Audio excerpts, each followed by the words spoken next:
বাঙালি রান্নার নৈপুণ্যতায় আপনাদের স্বাগতম। আজকে বানিয়ে ফেললাম বুন্দিয়া। এই প্রথমবার আমি বুন্দিয়া বানালাম। তাহলে চলুন দেখা যাক আমি কেমন করে বুন্দিয়াটা বানালাম। বুন্দিয়ার জন্য আমি এখানে 1 কাপ বেসন নিয়েছি। আমি কফি কাপ দিয়ে 1 কাপ বেসন নিয়েছি, আর এর মধ্যে দিয়ে দিলাম লবণ। স্বাদ মতো লবণটা দিলে যখন আমরা বুন্দিয়াটা তৈরি করব খেতে অনেক ভালো লাগবে। আর লবণ দেওয়ার পর বেসনের সাথে লবণটা ভালোভাবে মিশিয়ে নিব। আর এখন আমি অল্প অল্প করে জল দিয়ে বেসনের মিক্সটা তৈরি করব। একবারে জল দিলে বুঝতে পারবো না, মিক্সটা পাতলা হয়ে যেতে পারে, এই জন্য অল্প করে করে দিয়েই আমাদের ব্যাটারটা তৈরি করতে হবে। আর বুন্দা তৈরির জন্য ব্যাটারটাকে অনেক ভালোভাবে ফেটিয়ে নিতে হবে। ভালোভাবে ফেটিয়ে নিলে আমাদের বুন্দাগুলো পারফেক্টভাবে তৈরি হবে। আর ব্যাটার আমাদের ভালোভাবে ফেটানো হয়েছে কি না এটা বোঝার জন্য জলের মধ্যে একটু ব্যাটার দিয়ে দেখতে হবে। যদি ব্যাটারটা সাথে সাথে ভেসে ওঠে তাহলে বুঝতে হবে আমাদের ব্যাটার বুন্দার জন্য তৈরি। এখানে আমার ব্যাটারটা তৈরি হয়ে গেছে, দেখুন জলে দেওয়ার সাথে ভেসে উঠেছিল। এখন আমরা এটা দিয়ে বুন্দা তৈরি করে নিব। তাহলে চলুন। এখন শিরা তৈরির জন্য আমি চিনি দিয়ে দিলাম। 1 কাপ চিনি দিলে 1 কাপই জল দিতে হবে। আমি এখানে যতটুকু চিনি নিয়েছি ঠিক ততটুকু পরিমাণে জল দিয়েছি। 2টা সাদা এলাচ আর দালচিনির টুকরা দিয়ে দিয়েছি।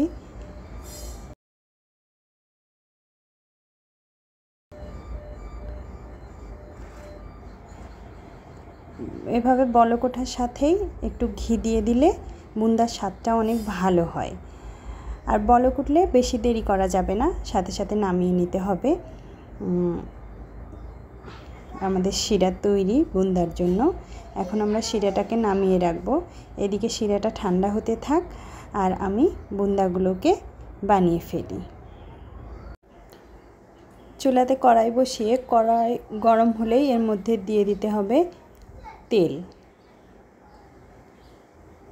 আজকে আমি এই প্লাস্টিকের এইটাতেই বুন্দিয়া বানিয়ে নিব, কারণ এইটাই আমার কাছে আছে এই জন্য। তো প্রথমে আমি আসলে বানাচ্ছিলাম, যার কারণে প্রথম যখন আমি চামচ দিয়ে এইভাবে দিচ্ছিলাম তখন বুন্দিয়াগুলো কেমন জানি একটা লম্বা হচ্ছিল, বড় বড় হচ্ছিল। আমার মনে হচ্ছিল হচ্ছে না, আমি হয়তো পারবো না, এরকম একটা মনে হলো। তখন মাথায় আসলো একবার না পারিলে দেখো শতবার। দ্বিতীয়বার আবার চেষ্টা করলাম অন্যভাবে। চামিচ তখন রেখে এভাবে ঝাঁকিয়ে দিচ্ছিলাম। তো তখন তাও একটু হইল, মানে লম্বাটা না হয়ে একটু সাইজটা একটু ছোট হচ্ছিল। তো আমার ভালো লাগছিল তখন যখন এরকম হইতে লাগলো। আপনাদের কাছেও বুন্দা বানানোর অন্য কিছু না থাকলে আপনারা প্লাস্টিকের এরকম ঝাঁকা দিয়ে ট্রাই করতে পারেন। এগুলো আমি কড়াইয়ের যেগুলো চতুর্দিকে গেছে খুন্তির সাহায্যে ওগুলোকে তেলের মধ্যে দিচ্ছিলাম ভালোভাবে ভেজে নেওয়ার জন্য। আমি বেশি লাল করিনি বুন্দিয়াগুলো, বেশি লাল করে ভাজলে দেখতে লাল লাগতো। আমার কাছে হলুদ হলুদ যাতে থাকে এই জন্য আমি বেশি লাল করিনি। আপনারা চাইলে লাল করেও ভাজতে পারেন।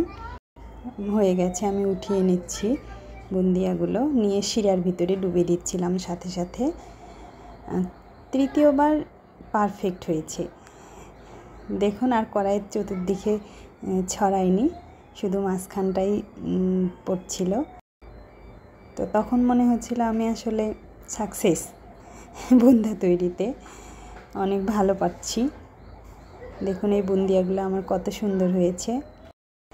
আর হ্যাঁ, যদি আমার চ্যানেলের ভিডিওগুলো আপনাদের একটু হলেও ভালো লেগে থাকে তাহলে অবশ্যই লাইক কমেন্ট করে আমার চ্যানেলটি সাবস্ক্রাইব করে দিবেন, পাশে থাকবেন সব সময়। আর ভিডিওটা ভালো লাগলে বাসায় অবশ্যই ট্রাই করবেন আর কমেন্ট করে আমাকে জানিয়ে দিবেন কেমন হইল। তো এভাবেই আমি সবগুলো বুন্দা ভেজে নিচ্ছিলাম আর শিরার মধ্যে ডুবে দিচ্ছিলাম সাথে সাথে। আমার 1 কাপ বেসন দিয়ে হাফ কেজির মতো আমি বুন্দা বানিয়ে নিয়েছি। তো বাসায় আসলে বানাইলে খেতে যেমন মজা হয় আবার স্বাস্থ্যকরও হয়। আমি কোনো কালার ইউজ করিনি এখানে। আমার কাছে মনে হয় যে বুন্দিয়া দেখতে সাদা থাক তাও স্বাস্থ্যকর থাক এইটা, এই জন্য আমি কোনো কালার ব্যবহার করিনি। আর শিরা আমি 1 কাপ শিরার ভিতরে ডুবিয়েছি, যার কারণে আমার ঝরঝরে বুন্দিয়া হয়েছে। আমি চেয়েছিলাম ঝরঝরেই হোক। বাড়িতে তৈরি জিনিসের মজাই আলাদা। দেখুন, দেখতেও যেমন আকর্ষণীয়, খেতেও কিন্তু দারুণ। আপনারাও ট্রাই করবেন বাড়িতে। ভালো থাকবেন। ধন্যবাদ সবাইকে।